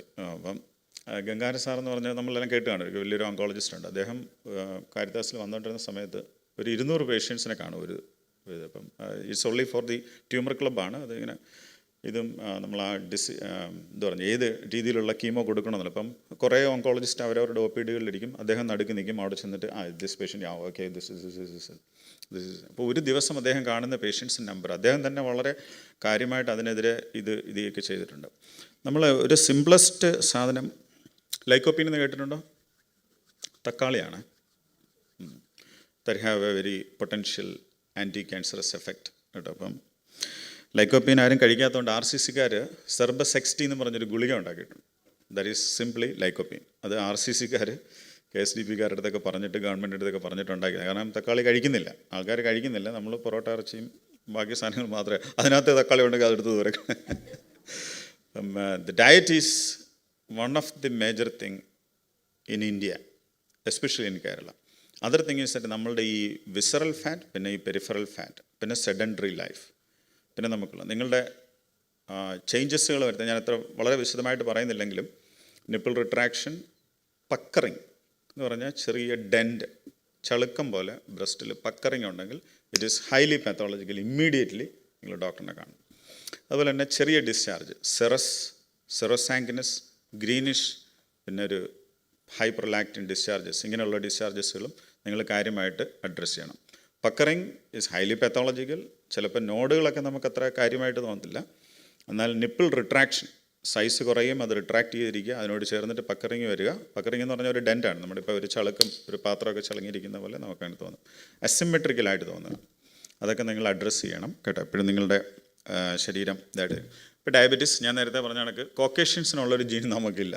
അതെന്താണെന്ന് കണ്ടുപിടിക്കണം. എന്തുകൊണ്ട് ഞാൻ നേരത്തെ പറഞ്ഞ കയ്യിലിരിപ്പല്ല, എന്തോ ഒരു കാരണങ്ങൾ കൊണ്ട് നമുക്കില്ല. ഇപ്പോൾ PRPA, പോളിമോർഫ് ആൽഫ എന്ന് പറഞ്ഞിട്ടുള്ളൊരു ജീൻ നമുക്കില്ല. അത് നമ്മളെ കൂടുതലായിട്ട് പ്രൊട്ടക്റ്റ് ചെയ്യുന്നതായിരുന്നു, പക്ഷെ അതില്ല. പിന്നെ ഈ ഇൻസുലിൻ റെസിസ്റ്റൻസ് നമുക്ക് ആ ഒരു സെൻസിറ്റിവിറ്റി പ്രോബ്ലം അതും നമുക്കുണ്ട്. പിന്നെ നമ്മുടെ വിസറൽ ഫാറ്റ്. ഓക്കെ, ഇനി ഈ ഡയബറ്റീസിൻ്റെ കുറേ ക്ലാസിഫിക്കേഷനും അതൊക്കെ ഉണ്ട്. I'm not going to the details of that. ഇനി അടുത്തത് ബ്ലൈൻഡ്നെസ്സും ഒരു കാര്യമാണ്. ഇവിടെ തന്നെ കണ്ണാടിയുള്ള ഒത്തിരി പേരുണ്ട്. അപ്പം നമ്മളിത് കൂടുതലായിട്ട് അഡ്രസ്സ് ചെയ്യപ്പെടുന്നില്ല എന്ന് വേണം പറയാൻ. അപ്പം നിങ്ങൾ ആലോചിക്കേണ്ട ഒരു കാര്യം, ഞാൻ ആദ്യം പറഞ്ഞു ഇതൊരു മാക്രോവാസ്കുലർ ഡിസീസാണ്. മൈക്രോവാസ്കുലർ ആദ്യമായിട്ട് BP ഉള്ള ആൾക്കാർക്ക് തുടങ്ങുന്ന സിംറ്റം കാലിലാണ്. അങ്ങനെ ചെറിയ ഞരമ്പുകളൊക്കെ ഇച്ചിരി തടിച്ച് വീർത്തിരിക്കുകയോ അങ്ങനെയൊക്കെ ചെയ്യും. അപ്പം ആദ്യം തുടങ്ങുന്നത് തന്നെ ഈ മൈക്രോ വാസ്കുലർ, ആ വാസ്കുലർ ബെഡിലാണ് സത്യം പറഞ്ഞാൽ ഈ സംഭവങ്ങളെല്ലാം. ബി പിയുടെ കാര്യം, അതായത് ബി പി എന്ന് പറഞ്ഞാൽ തന്നെ ഒരു കാർഡിയോ വാസ്കുലർ ഡിസീസ് ആണല്ലോ, വെസൽ വാസ്കുലർ ഡിസീസ്. അപ്പം നമുക്ക് ഈ എന്താ പറയുക, പ്ലെക്സസുകൾ കൂടുതലുള്ള, അതായത് അങ്ങോട്ടും ഇങ്ങോട്ടും വാസ്കുലർ എക്സ്ചേഞ്ച് നടക്കുന്ന ഇത് ഭയങ്കര കാര്യമായിട്ട് ബാധിക്കും. ഒന്നാമത്തത് കണ്ണാണ്, രണ്ടാമത്തത് കിഡ്നിയാണ്. അപ്പം ടാർഗറ്റ് ഓർഗൻ കിഡ്നിയാണ് കൂടുതലെന്ന് പറയുന്നവരുമുണ്ട്, എന്നാൽ കണ്ണാണെന്ന് പറയും. അപ്പോൾ കണ്ണ് ഈസ് വളരെ ഇമ്പോർട്ടൻ്റ് ആയിട്ടുള്ളൊരു കാര്യം. നിങ്ങൾക്ക് എന്താ ഈ ഡയബറ്റീസ് കണ്ടുപിടിക്കുന്നത് എങ്ങനെയാണെന്ന് അറിയാമല്ലോ അല്ലേ? വെയിറ്റ് ലോസ് ആയിരിക്കും. ക്ഷീണിച്ചിരിക്കുന്നു എന്ന് പറയുമ്പോഴാണ് ഭാര്യ തന്നെ കൈ പിടിച്ച് വലിച്ച് അവിടെ കൊണ്ട് അച്ചാനെ കൊണ്ടുചെല്ലുന്നത്. അച്ചാനാണെങ്കിൽ പറയും, ഞാനൊരു 100 പുഷപ്പൊക്കെ എടുക്കാറുണ്ട് ഇങ്ങനെ, പിന്നെ അതിൻ്റെ കാര്യങ്ങളൊക്കെ പറഞ്ഞിരിക്കും. നോക്കുമ്പോൾ HbA1c ഒരു 13 ആയിരിക്കും, ഷുഗർ ചിലപ്പോൾ ഒരു 400 സംതിങ് ആയിരിക്കും. സമ്മതിക്കില്ല, ഞാനിപ്പോൾ ഒരു അലുവയും ചായയും കഴിച്ചെന്നോ എന്തെങ്കിലുമൊക്കെ പറയും. പക്ഷേ രണ്ടാമത്തെ കാര്യം എന്താണെന്നറിയാം, ഈ വിഷ്വൽ ബ്ലറിങ് ആണ്. നമ്മൾ കാർ ഓടിച്ചുകൊണ്ട് പോകുമ്പോൾ സൈൻ ബോർഡ് ഇച്ചിരി ബ്ലറായിട്ട് തോന്നുന്നു എന്നൊക്കെ പറയാം. അതും ഡയബറ്റീസിൻ്റെ ഒരു ഇതായിട്ട്. ഇനി ഹൈപ്പർ ടെൻഷനും ഇതുപോലെ തന്നെ. ഞാൻ വീണ്ടും പറയുന്നു, നമ്മൾ ഈ അമേരിക്കയിലോ ഇല്ലെങ്കിൽ വെസ്റ്റിലോ ഉള്ള നമ്മളുടെ സ്ത്രീകളോ, നമ്മൾ പുരുഷന്മാരല്ല, നമ്മളുടെ അവർക്കിത് വരുന്നതിനേക്കാൾ ഒരു 20 വർഷമോ 15 വർഷം മുമ്പെങ്കിലും നമുക്കിത് വന്നിരിക്കും. അത് നമ്മളുടെ രീതികളൊക്കെ കൊണ്ടാണ്, നമ്മളുടെ ചില ജനറ്റിക്കൽ പ്രീഡിസ്പോസിഷൻ കൊണ്ടാണ്. അപ്പോൾ ഈ പ്രിവെൻഷൻ ഓഫ് ബ്ലൈൻഡ്നെസ് പ്രൈമറി കെയറിൽ നിങ്ങൾ ചെല്ലുമ്പം തീർച്ചയായിട്ടും ഒരു ഫണ്ടോസ്കോപ്പി ചെയ്ത് നോക്കാൻ അവരെ നിർബന്ധിക്കണം. ഫണ്ടോസ്കോപ്പി, അതായത് ഒപ്റ്റിക് ഡിസ്കിന് ഇച്ചിരി നീർവീക്കം ഉണ്ടോ എന്നുള്ളത് നമ്മൾ നോക്കണം. 2 കണ്ണും പൊത്തിപ്പിടിച്ചിട്ട് നമുക്കൊരു 60 സെൻറ്റിമീറ്ററിൽ നമ്മളിത് കാണുന്നുണ്ടോ. നമ്മളെങ്ങനെ അത് മനസ്സിലാക്കുമെന്ന് പറഞ്ഞാൽ, എഡ്ജസ് വളരെ ഷാർപ്പായിട്ട് നല്ല ആക്യുറേറ്റ് ആയിട്ട് നമുക്കൊരു കളറിനെ കാണാൻ പറ്റുന്നുണ്ട്. അത് എഡ്ജസൊക്കെ ഒരു ഇച്ചിരി വാട്ടർ കളർ ഇച്ചിരി ബ്ലറായിട്ടാണോ ഇരിക്കുന്നത് എന്നുള്ളത് നമ്മൾ നോക്കേണ്ടി വരും. അപ്പോൾ ബ്ലൈൻഡ്നെസ്സിനുള്ള ചില പ്രൊഫിലാക്സിസ് സംഭവങ്ങളൊക്കെ ഉണ്ട്. കുഞ്ഞുങ്ങളിലും നേരത്തെ തൊട്ട് ഇത് തുടങ്ങുന്നത് നല്ലതായിരിക്കും, എന്നാൽ നിങ്ങൾ കൂടുതലും അതിനെ ബ്ലൈൻഡ്നെസ്സിന് വേണ്ടി നോക്കുക. ഇനി നമുക്ക് ഈ ഡിസീസിനെ primary care, secondary care, tertiary care എന്നൊക്കെ പറഞ്ഞു വരുന്നുണ്ട്. മിക്കവാറും നാട്ടിൽ കണ്ടുവരുന്നത് ഒരു ടെർഷ്യറി ലെവലിലുള്ള ഡിസീസ് പ്രോഗ്രഷനിൽ വന്നു കഴിഞ്ഞിട്ടേ നമ്മൾ ഡോക്ടറിൻ്റെ അടുത്ത് വരികയുള്ളൂ. അപ്പോൾ തന്നെ ഈ പ്രൈമറി പ്രിവെൻഷൻ ആ ഒരു ഇതൊക്കെ മാറി, പ്രൈമോഡിയൽ പ്രിവെൻഷൻ, അതായത് റിസ്ക് എലിമിനേറ്റ് ചെയ്യുന്ന കാര്യങ്ങളൊക്കെ മാറി. കാരണം ഡിസീസ് ഭയങ്കരമായിട്ട് പ്രോഗ്രസ് ചെയ്തു പോയി. Okay, can you just skip the slides to that green one, cardiovascular disease? Yeah. അപ്പോൾ ഞാൻ നേരത്തെ തന്നെ പറഞ്ഞു, ഡയബറ്റീസോ ഹൈപ്പർ ടെൻഷനോ അതെല്ലാം തന്നെ അതൊക്കെ മാറ്റിയിട്ട് ഏറ്റവും ലാസ്റ്റിൽ ഗ്രീൻ ഇതുണ്ട്. One more. അപ്പോൾ ഇതൊരു ഹോളിസ്റ്റിക്, നമ്മൾ നേരത്തെ പറഞ്ഞു ഷുഗറിനെ ഞങ്ങൾ കാണില്ല, ഡോക്ടേഴ്സ് കാണില്ല. അതായത് ഹൈപ്പർ ടെൻഷനായിട്ട് മാത്രം ഹൈപ്പർ ടെൻഷനെ കാണില്ല. അതൊരു കാർഡിയോ വാസ്കുലർ ഡിസീസിൻ്റെ തുടക്കമാണ്. അതിനെ നമ്മൾ അങ്ങനെ തന്നെ ട്രീറ്റ് ചെയ്യേണ്ടതായിട്ടിരിക്കുന്നു കേട്ടോ. ഇനി ഈ causes, prevention of ischaemic heart disease, അതെല്ലാം ഉണ്ട്. നമ്മളുടെ BP നമ്മൾ ഒപ്റ്റിമലി കൺട്രോൾ ചെയ്യുക. ഇനി ഞാൻ 1-2 കാര്യങ്ങളെ പറ്റി ഇച്ചിരി ഡീറ്റെയിൽ ആയിട്ട് പറയാം. Okay, hyper tension 2 രീതിയിലാണുള്ളത്. ഒന്ന് ഇഡിയോപ്പതിക്, അതായത് പ്രൈമറി ഹൈപ്പർ ടെൻഷൻ, അല്ലെങ്കിൽ essential hyper tension, then secondary hyper tension. ഇപ്പോൾ പറഞ്ഞ പോലെ മറ്റെന്തെങ്കിലും കോസും ഉണ്ട്. ചിലപ്പോൾ നമ്മളുടെ ജെനിറ്റോ യൂറിനറി അല്ലെങ്കിൽ അഡ്രീനൽ സംഭവങ്ങൾ, ചിലപ്പം ഫിയോക്രോമോസൈറ്റോമ എന്തെങ്കിലും ക്യാൻസറസ് പ്രോഗ്രസ്സോ അങ്ങനെ എന്തെങ്കിലും. പിന്നെ റിസ്ക് ഫാക്ടേഴ്സ് ഉണ്ട്. നമ്മളുടെ ഏജ് കൂടുന്നതിനനുസരിച്ച് നമ്മളുടെ BP ഇച്ചിരി കൂടും കേട്ടോ. അപ്പം അത് നിങ്ങൾ ഓർത്തിരിക്കണം. കാരണം ആ വാസ്കുലർ പെർമിയബിലിറ്റി, അതെറോസ്ക്ലറോസിസ്, ഈ കാര്യങ്ങളെല്ലാം നമുക്കപ്പോൾ റെസിസ്റ്റൻസ്, അതായത് പെരിഫറൽ വാസ്കുലർ റെസിസ്റ്റൻസ് ഒരു ഇച്ചിരി അതിൻ്റെ ആ നോർമലിൽ നിന്നുള്ള ഇച്ചിരി വ്യത്യാസം വരും. അതനുസരിച്ച് നമുക്ക് ആ ഒരു റിസ്ക് അഡ്വാൻസിങ് ഏജിലനുസരിച്ച് നമുക്കൊരു ഇച്ചിരി കൂടും. ഇപ്പോൾ ഒരു 130/80 ആയിരുന്ന 120/80 ആയിരുന്നത് ചിലപ്പോൾ ഒരു 50-60 വയസ്സുള്ളപ്പോൾ ഒരു 140/80 ഒക്കെ ആണെങ്കിൽ നിങ്ങളത് നമുക്ക് സിംറ്റംസ് ഒന്നും ഇല്ലെന്നുണ്ടെങ്കിൽ നിങ്ങൾ അതിനെ അത്ര വറിഡാണ്, ഇത്രയും BP കൂടുന്നത്. ചിലപ്പോൾ അഡ്വാൻസിങ് ഏജ് അനുസരിച്ചിട്ട് കൂടുന്നതായിരിക്കും. 2, നമുക്ക് ജനറ്റിക് ഫാക്ടേഴ്സ് ഉണ്ട്. ആർക്കെങ്കിലും മാതാപിതാക്കൾക്ക് ഒരു പ്രൈമറി ഹൈപ്പർ ടെൻഷൻ ഉണ്ടായിരുന്നെങ്കിൽ there is A higher chance we will get. പിന്നെ ഒരു ഒബീസിറ്റി, അതും ഈ ആൻഡ്രോയിഡ് ടൈപ്പ് ഓഫ് ഒബീസിറ്റി, നമ്മളുടെ വയറും ഈ ഫ്രണ്ട് ഭാഗങ്ങൾ മാത്രം, എന്നാൽ കൈകൾ കാലുകളൊക്കെ വളരെ തിന്നായിട്ടിരിക്കും. അതുപോലുള്ളൊരു ഒബീസ് പാറ്റേൺ ആണ് നമ്മളുടെ എങ്കിൽ. ലാക്ക് ഓഫ് ഫിസിക്കൽ ആക്ടിവിറ്റി, അതുപോലെ തന്നെ സ്മോക്കിംഗ്, പിന്നെ ആൻസൈറ്റിയും നമുക്ക് ഇത് കൂട്ടും, BP കൂട്ടും. ആൻസൈറ്റി, ടെൻഷൻ, അതെല്ലാം അത് നമുക്ക്. അപ്പോൾ പ്രിവെൻഷൻ ഈസ് ആക്ച്വലി ആദ്യത്തെ കാര്യം നമുക്ക് ചിലപ്പം ലെസ് സോൾട്ടോ അതുപോലെ ഡയറ്റങ്ങൾ അങ്ങനെയൊക്കെ നോക്കാമായിരിക്കും. വെയിറ്റ് റിഡക്ഷനും എക്സസൈസും അത് നല്ല, ബിഹേവിയറൽ ചേഞ്ചസും നല്ലതാണ്. Secondary prevention is more towards the medication part. Okay, you skip on that one. The stroke part. ഇപ്പം ഞാൻ നേരത്തെ പറഞ്ഞു, നമ്മൾ ആക്ച്വലി ഈ BP ഉള്ള ആൾക്കാർക്കും ഷുഗറുള്ള ആൾക്കാർക്കും ഉണ്ടാകുന്ന വൺ ഓഫ് ദി ഡെഡ്ലിയസ്റ്റ് സംഭവം സ്ട്രോക്കാണ്. നിങ്ങൾ ഈ സ്ട്രോക്ക് വന്നിരുന്ന ആൾക്കാരെ എല്ലാവരെയും എല്ലാവരെയും വിളിച്ചിട്ട് തിരിച്ചൊന്ന് ചോദിച്ചാൽ മതി, എത്ര നാൾ മുമ്പാണ് ഷുഗർ വന്നിരുന്നത്, എത്ര നാൾ മുമ്പാണ് ഹൈപ്പർ ടെൻഷൻ വന്നിരുന്നത്. അപ്പോൾ നിങ്ങൾക്ക് തന്നെ ഒരു ഡ്യൂറേഷൻ ഈ അസുഖത്തിൽ നിന്ന് ഈ അസുഖത്തിലേക്ക് എത്തിയതിൻ്റെ ഇത് നമുക്ക് മനസ്സിലാക്കാൻ പറ്റും. അപ്പം ഇതാ ഞാൻ നേരത്തെ പറഞ്ഞത്, ഒരു ഹോളിസ്റ്റിക്, ഒരു വലിയൊരു ഡിസീസിൻ്റെ തുടക്കം, ഒരു ഐസ്ബർഗ് പോലെയാണ് ഈ ഡിസീസിന്, ഈ നോൺ കമ്മ്യൂണിക്കബിൾ ഡിസീസിനെ നമ്മൾ കാണുന്നത് തന്നെ. ഓക്കെ, അപ്പോൾ അതിൻ്റെ ഡെഫിനേഷനും കാര്യങ്ങളൊക്കെ നിങ്ങൾക്ക് അറിയാമല്ലോ. അപ്പം ഒരു ഹൈപ്പർ ടെൻഷനും ഡയബറ്റീസും, ഇതിനകത്ത് ഡയബറ്റിസ് വളരെ കാര്യമായിട്ട് ഇതിനെ സപ്പോർട്ട് ചെയ്യും. സ്ട്രോക്ക് ഉണ്ടാകാൻ വളരെ കാര്യമായിട്ട് സപ്പോർട്ട് ചെയ്യും. അപ്പം ഈ BP നമ്മൾ കൺട്രോൾ ചെയ്യേണ്ടത് വളരെ അത്യാവശ്യമാണ്. അതുപോലെ തന്നെ ഡയബറ്റിസും കൺട്രോൾ ചെയ്യുന്ന പറഞ്ഞ ഒരു ഷുഗർ അതിനകത്തോട്ട് ഞാൻ വരാം. Then the next one please. നിങ്ങളിത് കേട്ടിട്ടുണ്ടായിരിക്കും എന്ന് വിചാരിക്കുന്നു. റുമാറ്റിക് ഹാർട്ട് ഡിസീസ് കേട്ടിട്ടുണ്ടായിരിക്കും ആരെങ്കിലും? ഇത് നമുക്കൊരു ചെറിയ ഇൻഫെക്ഷനിൽ നിന്ന് തുടങ്ങുന്ന ഒരു അസുഖമാണ്. അത് ചിലപ്പോൾ ഈ സ്ട്രെപ്റ്റോക്കോക്കൽ ഇൻഫെക്ഷൻ, ചിലപ്പോൾ ഒരു സ്കിന്നിലുള്ള ഒരു ചെറിയ ഇൻഫെക്ഷനായിട്ടായിരിക്കും വരുന്നത്, അല്ലെങ്കിൽ ചെവിയിലൊരു ഇൻഫെക്ഷൻ, അല്ലെങ്കിൽ ത്രോട്ട് ഇൻഫെക്ഷനായിട്ടായിരുന്നു. ഇത് നമുക്ക് റുമാറ്റിക് ഹാർട്ട് ഡിസീസ് ഉണ്ടാകും. ഇത് നമ്മുടെ നാട്ടിൽ വളരെ കോമൺ ആയിട്ട് കാണുന്ന ഒരു അസുഖം കൂടെയാണ്. വളരെ കോമൺ ആണ്. ആൾക്കാർക്ക് ഇത് കാണുമ്പം അതായത് ഒരുപാട് ആൾക്കാർ വളരെ ഹാർട്ട് പ്രോബ്ലംസിൽ, അരിത്തിമിക് ഈ പ്രോബ്ലംസിലും ഇല്ലെങ്കിൽ മയോകാർഡൈറ്റിസിലൊക്കെ വരാറുണ്ട്. അതിൻ്റെ ഒരു പ്രീവിയസ് ഹിസ്റ്ററി നമ്മൾ നോക്കുമ്പോൾ ഇറ്റ്സ് ആക്ച്വലി അവർക്ക് ഏതെങ്കിലും രീതിയിൽ. അപ്പോൾ ഈ ചെറിയ ത്രോട്ട് പെയിൻ ഒക്കെ വരുമ്പോൾ നിങ്ങളത് അഡ്രസ്സ് ചെയ്യണം. അങ്ങനെ സ്ട്രെപ്റ്റോക്കോക്കസ് ത്രോട്ട് ഇൻഫെക്ഷനൊക്കെ വരുമ്പോൾ നമ്മളത് അഡ്രസ്സ് ചെയ്യണം. ചെയ്യാതിരുന്നു കഴിഞ്ഞാൽ അത് നമുക്ക് കൂടുതൽ ഇമ്മ്യൂൺ മീഡിയേറ്റഡ് ആയിട്ട് പ്രോബ്ലംസ് ഉണ്ടാക്കും. അത് കിഡ്നിയിലാണെങ്കിൽ PSG എന്ന് പറഞ്ഞൊരു കണ്ടീഷൻ ഉണ്ടാകുകയും അതുപോലെ തന്നെ ഹാർട്ടിൽ നമുക്ക് റുമാറ്റിക് ഹാർട്ട് ഡിസീസ് ഉണ്ടാകുകയും ചെയ്യാം. അപ്പോൾ അതിൻ്റെ പ്രിവെൻഷനുണ്ട്, ഏർലി ഡിറ്റക്ഷനാണ്. അതുപോലെ തന്നെ അതിനൊരു ചെറിയ മരുന്നുകളും മറ്റു കാര്യങ്ങളൊക്കെ ഉണ്ട്. എന്ത് സർജിക്കൽ പ്രൊസീജിയറിന് നിങ്ങൾ പോയാലും അവരൊരു ഇഞ്ചക്ഷൻ, ഒരു IV എടുക്കാറുണ്ട്.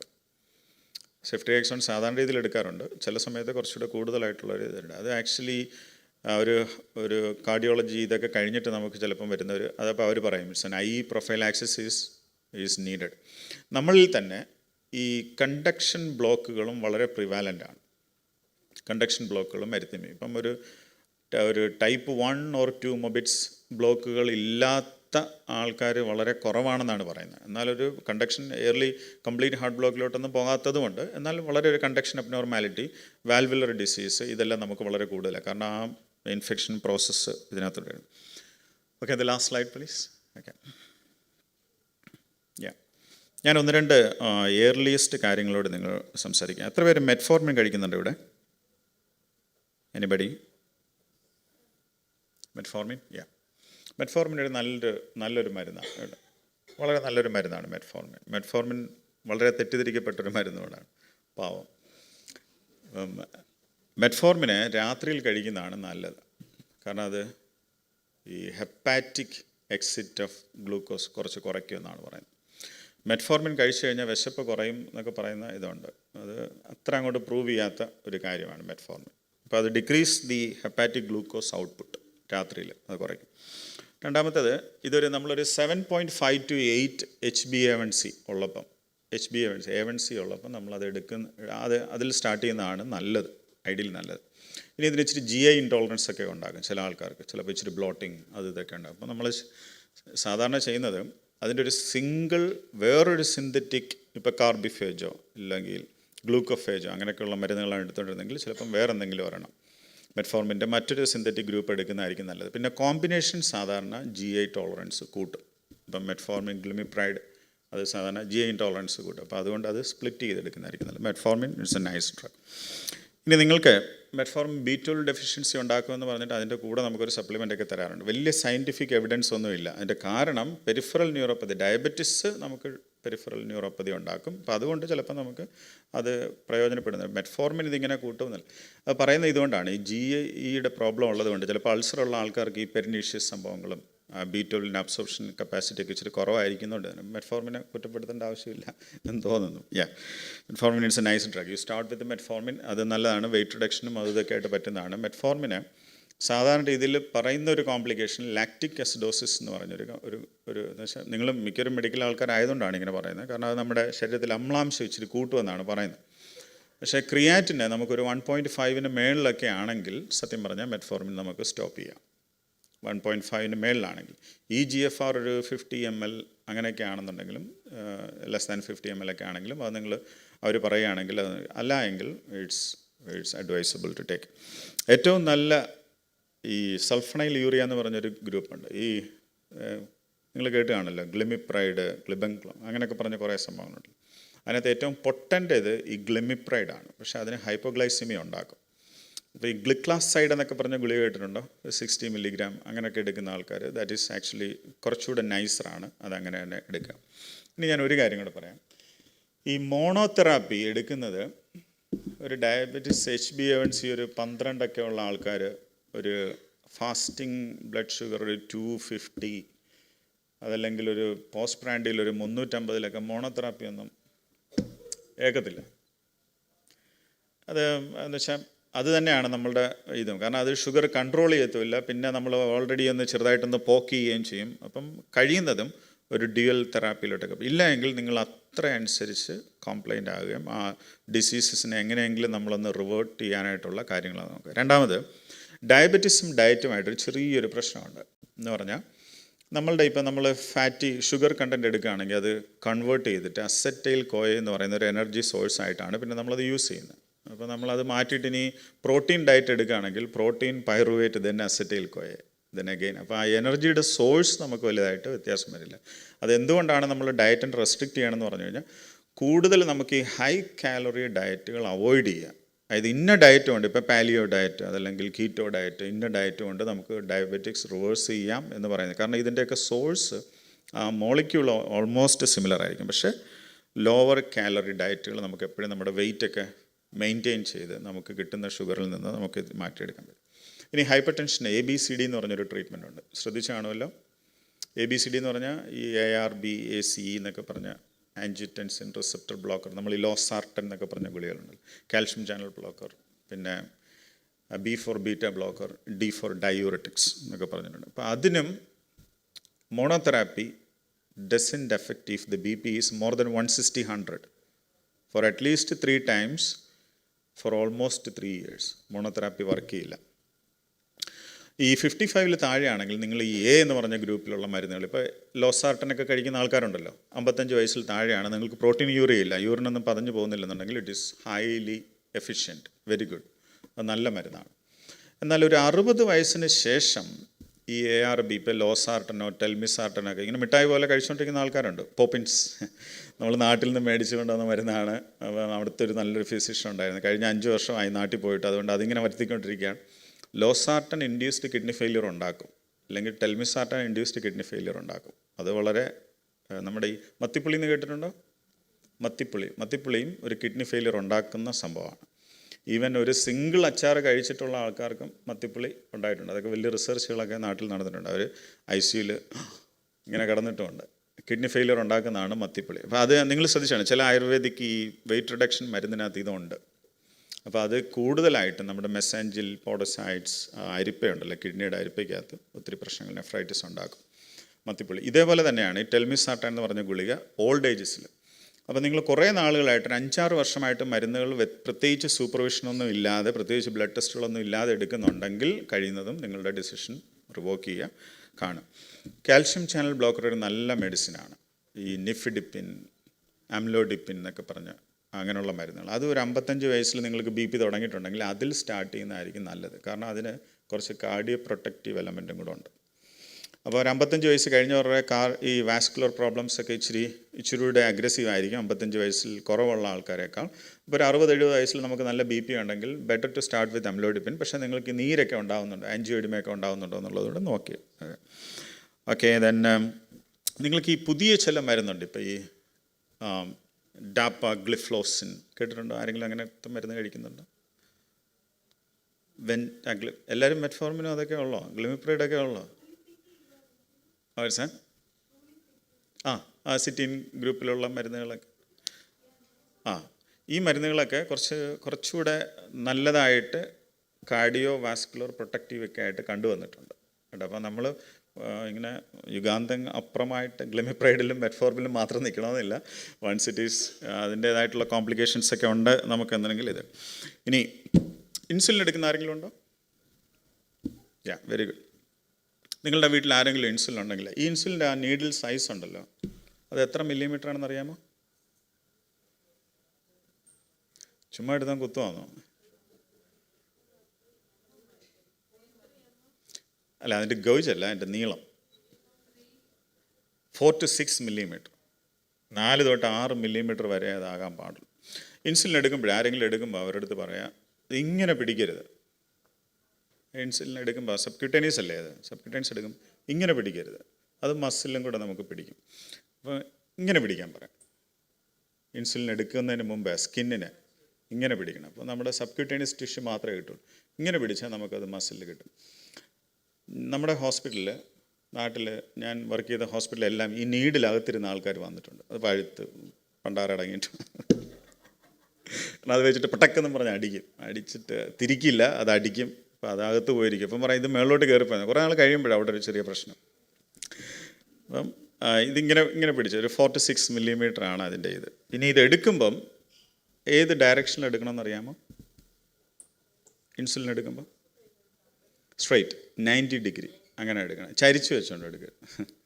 ചിലവർ ടി വിയെ കണ്ടിട്ട് ഇങ്ങനെ കുത്താറുണ്ട്. അപ്പോൾ അത് വേറെ ഡയറക്ഷൻ, അത് സബ്ക്യൂട്ടേനിയസിൽ വരില്ല. ഇനി നിങ്ങളിത് ചില ഇതുണ്ട്, നമ്മുടെ ഇഞ്ചക്ഷൻ എടുത്തിട്ട് സുന്ദരിയായ നേഴ്സ് പണ്ടിങ്ങനെ തിരുമായിരുന്നല്ലോ. അപ്പോൾ ആ ഓർമ്മയിൽ ഇതെടുത്തിട്ട് ഇൻസുലിൻ എടുത്തിട്ട് തിരുമരുത്. അത് ചിലപ്പോൾ നമ്മളുടെ അബ്സോർപ്ഷൻ ഇച്ചിരിയുടെ അഡീഷണലായിട്ട് കൂട്ടും. ദ ബെസ്റ്റ് തിങ്, നിങ്ങൾ ഇൻസുലിൻ എടുത്തിട്ട് തിരുമാതിരിക്കുക. ഇൻസുലിൻ എടുത്തിട്ട് ഒരു ഇച്ചിരി നടക്കുന്നത് നല്ലതാണ്. അപ്പോൾ അത് നിങ്ങൾക്ക് കൂടുതലായിട്ട് ഈവൻ ഈ ഓറൽ ഹൈപ്പർഗ്ലൈസമിക് മെഡിസിൻ ആണെങ്കിലും അതെടുത്തിട്ട് ഈ പറയുന്ന മെറ്റ്ഫോർമിൻ അതൊക്കെ എടുത്തിട്ടും ഇച്ചിരി നടക്കുന്നത്, പ്രീ മീലാണ് എടുക്കുന്നതെങ്കിൽ നടക്കുന്നത് നല്ലതായിരിക്കും. രണ്ടാമത്തെ, നമ്മളവിടെ ആൽക്കഹോൾ ചിലപ്പോൾ റബ്ബ് ചെയ്യുമായിരിക്കും ഇൻസുലിൻ എടുക്കുന്നതിന് മുമ്പ്. അപ്പോൾ നിങ്ങളൊരു അറ്റ്ലീസ്റ്റ് ഒരു 1 to 2 മിനിറ്റ് ആവുന്ന വെയിറ്റ് ചെയ്തിട്ട് വേണം. അത് തുടച്ച ഉടനെ തന്നെ എടുക്കരുത്. കാരണം ആ നീഡിലിന് ഒരു ടെഫ്ലോൺ കോട്ടിംഗ് ഉണ്ട്, അത് ഡാമേജ് ആകും. അപ്പോൾ അതുകൊണ്ട് ചെറുതായിട്ടൊന്ന് നമ്മളവിടെ തുടച്ച ആൽക്കഹോളൊന്ന് വെച്ചിട്ട് സ്വാബ് ചെയ്യുക. എന്നിട്ടൊരു 1 to 2 സെക്കൻഡ് അതൊന്ന് ഡ്രൈ ആകാനായിട്ട്, ഡ്രൈ ആയിട്ട് അത് കുത്തണം. എന്നിട്ട് ആ പെന്നുണ്ടല്ലോ, അത് നിങ്ങൾ ആ യൂണിറ്റ് അത് എത്രമാത്രം ഡ്രഗ് പോകുന്നുണ്ട് എന്നുള്ളത് എങ്ങനെയാവും മനസ്സിലാവും? റീഡിംഗ് ഉണ്ട്. അത് ഈ ഇഞ്ചെക്റ്റ് ചെയ്യുമ്പം there is an angle, no, അത് തിരിക്കണം. നിങ്ങളെങ്ങനെ അത് എനിക്കൊന്ന് ഇൻസുലിൻ എടുക്കുന്നവർക്ക് അറിയാമായിരിക്കും, പെൻ ഇൻസുലിൻ എടുക്കുന്നവർക്ക് അറിയാമായിരിക്കും. മറ്റേ സാധാരണ ഇതാണെങ്കിലുണ്ട്, there is a tick sound is the, and then മിക്കവരും ഈ 350-400 ഷുഗറിലൊക്കെ വരുന്നവർ ഈ പെൻ വെച്ച് അങ്ങ് അടിക്കാറുണ്ട്. പക്ഷേ ഇൻസുലിൻ അകത്തോട്ട് പോകത്തില്ല. അത് നമ്മൾ ഒരുപാട് കണ്ടുവരുന്നത്. അപ്പം ഈ properly educate yourself how to take insulin. One of the best drug for controlling diabetes. അത് ഇന്ത്യൻസിൽ, കാരണം നമുക്ക് ഇൻസുലിൻ റെസിസ്റ്റൻസും പെരിഫറൽ ഫാറ്റും വളരെ കൂടുതലാണ്. നേരത്തെ ഞാൻ പറഞ്ഞ ആ ഒരു ജീനും നമുക്കില്ല. അപ്പോൾ ഇതെല്ലാം നമുക്ക് ഇൻസുലിൻ എടുക്കുന്നത് വളരെ നല്ലതായിരിക്കും. ഈ പറഞ്ഞ ഓറൽ ഹൈപ്പർഗ്ലൈസമിക് എഫക്റ്റ് നമുക്ക് എഫക്റ്റ് ഉള്ളത് കൊണ്ടാണ് മരുന്നിന് സൈഡ് എഫക്റ്റ് ഉണ്ടാകുന്നത്. അപ്പോൾ അതും നമുക്കൊരു ഇച്ചിരി കുറവായിരിക്കും എന്ന് തോന്നുന്നു. ഓക്കെ, ഇനി ഈ ലാസ്റ്റ് തിങ്, നിങ്ങൾ ലിപ്പിഡ്സ്, ഹൈപ്പർ ലിപ്പിഡിമിക് മറ്റേ ഫിനോഫൈബ്രേറ്റ് എന്ന് പറഞ്ഞ ഒരു ഗുളികയെ പറ്റി കേട്ടിട്ടുണ്ടോ? ഫിനോഫൈബ്രേറ്റ് 160, 300, 350. ഫിനോഫൈബ്രേറ്റ് എന്ന് പറഞ്ഞൊരു ഗുളികയുണ്ട്. ഒരുപാട് ട്രൈഗ്ലിസറൈഡ്സ് ഒക്കെ കൂടുന്നവർക്ക് കൊടുക്കാറുണ്ട്. പക്ഷേ ഈ ഫിനോഫൈബ്രേറ്റ് ചിലപ്പോൾ സ്റ്റാറ്റിനുമായിട്ട് ചേർന്നിട്ടൊക്കെ കൊടുക്കാറുണ്ട്. അതൊരു 500-ന് മേളിലൊക്കെ ട്രൈഗ്ലിസറൈഡ് കൂടുമ്പോഴായിരിക്കും ഐഡിയലി നല്ലത്. ട്രൈഗ്ലിസറൈഡ് കൂടുമ്പം പാൻക്രിയാസിനകത്ത് പ്രശ്നമുണ്ടാകും. പാൻക്രിയാറ്റിക് സ്റ്റോൺസ് ഉണ്ടാകും. അതുപോലെ തന്നെ ചിലപ്പോൾ അത് പാൻക്രിയറ്റൈറ്റിസ് ഉണ്ടാക്കും. അതല്ലെങ്കിൽ അത് പാൻക്രിയറ്റിസ് ചിലപ്പോൾ ക്യാൻസറും ഉണ്ടാക്കും. അങ്ങനെയുള്ള കണ്ടീഷനിൽ മാത്രമാണിത്. സാധാരണ GPകളൊക്കെ നമുക്ക് സ്റ്റാറ്റിനും ഫിനോഫൈബ്രേറ്റും കൂടെ ചേർന്നിട്ടുള്ളൊരു കോമ്പിനേഷൻ കൊടുക്കാറുണ്ട്. സ്റ്റാറ്റിൻ ഈസ് എൻഡോക്രൈനോളജിസ്റ്റ് പറയുന്ന ഒരു ഗോഡ് ഗിവൺ ഡ്രഗ് ആണെന്നാണ് പറയുന്നത്. It is very nice drug. അപ്പോൾ അതും ഈ പറയുന്ന ആൾക്ക് നമുക്ക് അതായത് ഈ ഫാറ്റ് കൺവേർഷൻ, അതുപോലെ തന്നെ റെസിസ്റ്റൻസ് കപ്പാസിറ്റി, അതൊക്കെ നമുക്ക് കൂട്ടാനും അതിൻ്റെ ആ ഒരു ഇക്വിലിബ്രിയത്തിലേക്ക് വരുത്താനും സ്റ്റാറ്റിനും നല്ലൊരു കപ്പാസിറ്റൻസ് ഉള്ളതാണ്. ഓക്കെ, എല്ലാവർക്കും ഉണ്ടാകത്തില്ല. അപ്പം നമ്മളത് ഡോസ് അഡ്ജസ്റ്റ് ചെയ്യണം. സ്റ്റാറ്റിൻ്റെ ഒരു കോംപ്ലിക്കേഷൻ ഞാൻ പറയാം, അത് HbA1c കൂട്ടും, ന്യൂ ഓൺസെറ്റ് ഓഫ് സ്റ്റാറ്റിൻ. അപ്പോൾ ഇന്ന് നമ്മൾ സ്റ്റാറ്റിൻ തുടങ്ങിയെന്ന് വിചാരിക്കുക, അറ്റോർവാസ്റ്റാറ്റിൻ തുടങ്ങി, നാളെ ഒരു 20 ദിവസത്തിന് ശേഷം HbA1c നോക്കുമ്പോൾ ഒരു ഇച്ചിരി കൂടുതലായിരിക്കും. അപ്പോൾ നമ്മൾ ഡോസ് അഡ്ജസ്റ്റ് ചെയ്യണം. സ്റ്റാറ്റിൻ അങ്ങനെ ഒരു ഇതുണ്ട്. പക്ഷേ അത് പാത്തോളജിക്കൽ ഇൻക്രീസ് ആയിട്ട് അവർ പറയുന്നില്ല, ഒരു ഫിസിയോളജിക്കൽ റേസേ ഉള്ളൂ. അപ്പം നേരത്തെ ഷുഗറുള്ള ആൾക്ക് ചിലപ്പോൾ HbA1c നോക്കുമ്പോൾ പറയും അത് സ്റ്റാറ്റിൻ ഇൻഡ്യൂസ്ഡ് ആണെന്ന് പറയും. സ്റ്റാറ്റിൻ ഇൻഡ്യൂസ്ഡ് മയപ്പതിയും ചില ആൾക്കാർ കണ്ടുവരാറുണ്ട്. ബട്ട് റോസ്വാസ്റ്റാറ്റിൻ്റെ മറ്റോ സ്റ്റാറ്റിൻ അങ്ങോട്ടും ഇങ്ങോട്ടും ഒന്ന് സ്വിച്ച് ഓൺ ചെയ്ത് കഴിഞ്ഞാൽ അത് മാറാവുന്നേ ഉള്ളൂ. Statin is A very nice drug. Okay, രണ്ടാമത്തെ കാര്യം, നമ്മുടെ നാട്ടിൽ സ്ട്രോക്ക് ഉണ്ടാകുന്നത് പോലെയും ബെഡ് റിഡൻ ആകുന്നത് പോലെയും ഇവിടെ ആൾക്കാർ അത്ര അങ്ങോട്ടാവില്ല. അതിൻ്റെ റീസൺ എന്ന് പറഞ്ഞാൽ 3 ചെറിയ മരുന്നുകളാണ്: ബേബി ആസ്പിരിൻ, മെറ്റ്ഫോർമിൻ, സ്റ്റാറ്റിൻ. അത് അവർ ഒരു 55 വയസ്സ് കഴിയുമ്പോൾ ഇൻഷുറൻസുകാർ പിടിച്ചേൽപ്പിക്കും. ഇത് നീ കഴിച്ചിട്ടേ ഇങ്ങോട്ട് വരാവുള്ളൂ എന്ന് പറയും. ആക്ച്വലി ഈ കാര്യങ്ങളെല്ലാം നമ്മൾ ഫിസിക്കൽ ആക്ടിവിറ്റിയൊക്കെ ഉള്ളവരാണെങ്കിലും കുറച്ച് നമ്മൾ അഡ്വാൻസിങ് ഏജിൽ ആത്തെറോസ്ക്ലെറോസിസ് കാര്യങ്ങളൊക്കെ നല്ലതാണ്. ഒരുപാട് ഡ്രഗുകളും അതൊക്കെ ഉണ്ട്. ഡയബറ്റീസുകാർ ഐ തിങ്ക് നാട്ടിൽ എൻഡോക്രൈനോളജി, നാട്ടിലൊക്കെ ചുമ്മാ പോകുമ്പോൾ ഒരു നല്ലൊരു എൻഡോക്രൈനോളജിനെയൊക്കെ കാണുക. Okay, any more questions? ചില കേസസിൽ അവരത് പറയാറുണ്ട്. ഇവിടെ ഇപ്പം ഒരു ചെറിയ റിവേഴ്സ് ADA ഇതൊക്കെ വന്നിട്ടുണ്ട്. കാരണം ഇത് നേരത്തെ പ്രൊഫൈലാക്സിസ് ആയിരുന്നുകൊണ്ട് ഇപ്പം നമുക്ക് റേറ്റ് ലിമിറ്റിംഗ് ഇതായതുകൊണ്ട് ആ ഡ്രഗിന് വലിയ എഫക്റ്റ് ഇല്ല. എന്നാൽ ഇത് ചെയ്യണമെന്ന് പറയാറുണ്ട്. അതിപ്പം ഈ ഇൻഷുറൻസ് ടീംസ് എല്ലാം ഇവരോട് പറയാറുണ്ട്, you just go for the actual dose.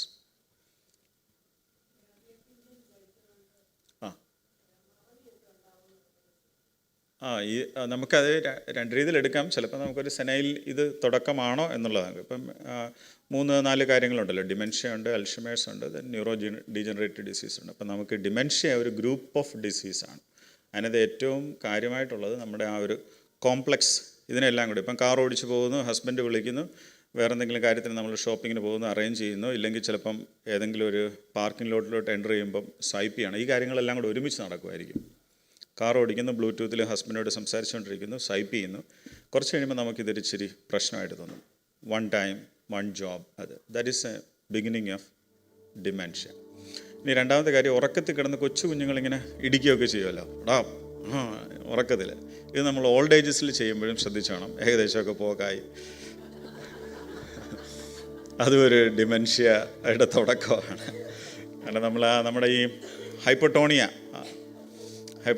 എന്ന് പറഞ്ഞാൽ ഉറക്കത്തിൽ നമ്മളിങ്ങനെ ഡെഡ് സ്ലീപ്പായിട്ട് കിടക്കുന്ന ആ ഒരു അവസ്ഥ മാറി. ഉറക്കത്തിലും ചില ആൾക്കാർ ഇങ്ങനെ ചിലപ്പോൾ നാട്ടിലൊക്കെ സീരിയൽ കാണാൻ അമ്മച്ചിമാരാണെങ്കിൽ ഇടിക്കുക.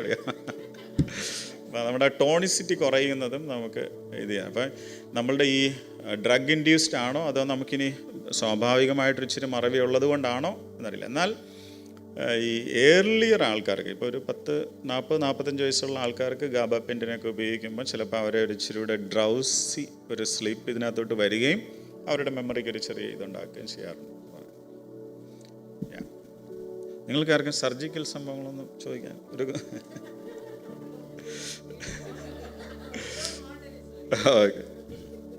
ഓക്കെ. അപ്പം നല്ല രീതിയിൽ ഇത് ഒരു ആരോഗ്യ ഹെൽത്ത് ടോപ്പിക് എന്ന് പറഞ്ഞാൽ നമ്മൾ ജനറിക് ആയിട്ട് കാണുന്ന ചില അസുഖങ്ങൾക്ക് ഇങ്ങനെയുള്ള ചില വലിയ വലിയ കോംപ്ലിക്കേഷൻസ് ഉണ്ട് എന്നുള്ളതിൻ്റെ ഒരു ഹോളിസ്റ്റിക് അപ്രോച്ച് നമുക്ക് വേണം. അതുകൊണ്ട് അതിന് ഡയറ്റും നമ്മളുടെ മരുന്നുകളും അല്ല. സീസണൽ അലർജി അമേരിക്കയിൽ നിന്ന് എത്രയും പെട്ടെന്ന് നാട്ടിൽ പോകുക എന്നുള്ളതാണ്. കാരണം ഈ 4 സീസൺസ് ഉള്ള രാജ്യത്ത് നമ്മൾ സീസണൽ അലർജി എന്ന് പറയും. One of the thing is A desensitisation എന്ന് പറഞ്ഞിട്ടുള്ളൊരു ടെക്നിക്കുണ്ട്. പക്ഷേ അത് നമുക്ക് സാധാരണ രീതിയിൽ പറയാനുണ്ട്. നമുക്ക് ആദ്യം ഓൾഡ് ഏജസിലാകുമ്പോൾ നമ്മുടെ അലർജി കപ്പാസിറ്റി ഇച്ചിരി കുറയേണ്ടതാണ്. ഈ മാസ്റ്റ് സെല്ലിൻ്റെ സംഭവങ്ങളും സ്റ്റെബിലൈസേഷനും അതെല്ലാം നമ്മൾ അഡ്വാൻസിങ് ഏജിലോട്ട് വരുമ്പോൾ അത്രയും സെൻസിറ്റീവായിട്ട് വരാറില്ലെന്നാണ് പറയുന്നത്. അപ്പം ഇച്ചിരി പ്രായമാകും തോറും നമ്മൾ ശ്രദ്ധിച്ചോണം, ഇനി എനിക്ക് വലിയ അലർജി ഒന്നും ഉണ്ടാകത്തില്ല. നമ്മുടെ ചില ആൾക്കാർ വയറൊക്കെ തിരുമ്മി കാണിക്കുന്നുണ്ട്. അപ്പം thank you for this lovely session. അപ്പം ഈ 3 കാര്യങ്ങൾ നിങ്ങളുടെ hormone 3 and this non-communicable disease. Okay, thank you. God bless you all.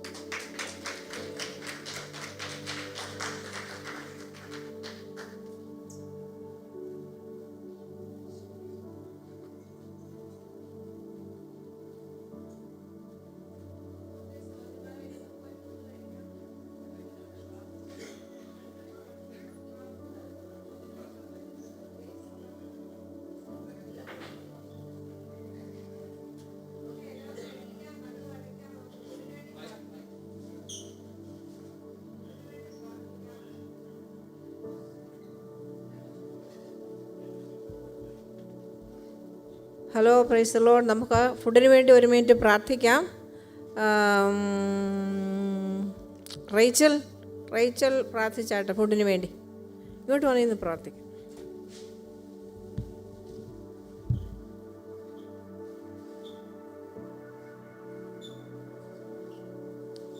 Hallelujah. സ്തോത്രം സ്തോത്രം സ്തോത്രം. കർത്താവേ, ഇത്ര സമയം നമുക്ക് സന്നിധിയിലായിരിക്കുവാൻ ഞങ്ങളെ ബലപ്പെടുത്തിയതിനായി സ്തോത്രം. പ്രാർത്ഥനകളും യാതനകളും കേട്ടുകൊണ്ട് സ്തോത്രം. കർത്താവെ അനുഗ്രഹിക്കപ്പെട്ട മെഡിക്കൽ സെഷൻ ഡോക്ടർ ആൽബിനും പ്രിൻസിയുടെയും വഴി ഞങ്ങൾക്ക് കേൾക്കുവാൻ സാധിച്ചതിനായി സ്തോത്രം ചെയ്യുന്ന കർത്താവെ അവരെ അനുഗ്രഹിക്കണമെന്ന് പ്രാർത്ഥിക്കുന്നു. ഇപ്പോൾ കർത്താവെ ഞങ്ങൾ ഭക്ഷണം കഴിക്കുവാൻ പോകുന്നു, ആഹാരത്തെ അനുഗ്രഹിക്കണമെന്ന് പ്രാർത്ഥിക്കുന്നു. ഹല്ലേലൂയ. സ്തോത്രം. ആഹാരം ഇല്ലാത്തവരെ നിങ്ങൾ ഓർക്കുന്നു കർത്താവെ. സ്തോത്രം സ്തോത്രം സ്തോത്രം. അങ്ങനെ അവിടത്തേക്ക് അസാധ്യമായതൊന്നുമില്ലല്ലോ, അവർക്ക് പ്രൊവിഷൻ കൊടുക്കണമെന്ന് പ്രാർത്ഥിക്കുന്നു. സകലവും യേശുവിൻ്റെ നാമത്തിൽ അപേക്ഷിക്കുന്ന കുറവുണ്ടാക്കി കേൾക്കുമാറാകണമേ. ആമേൻ. സ്തോത്രം സ്തോത്രം.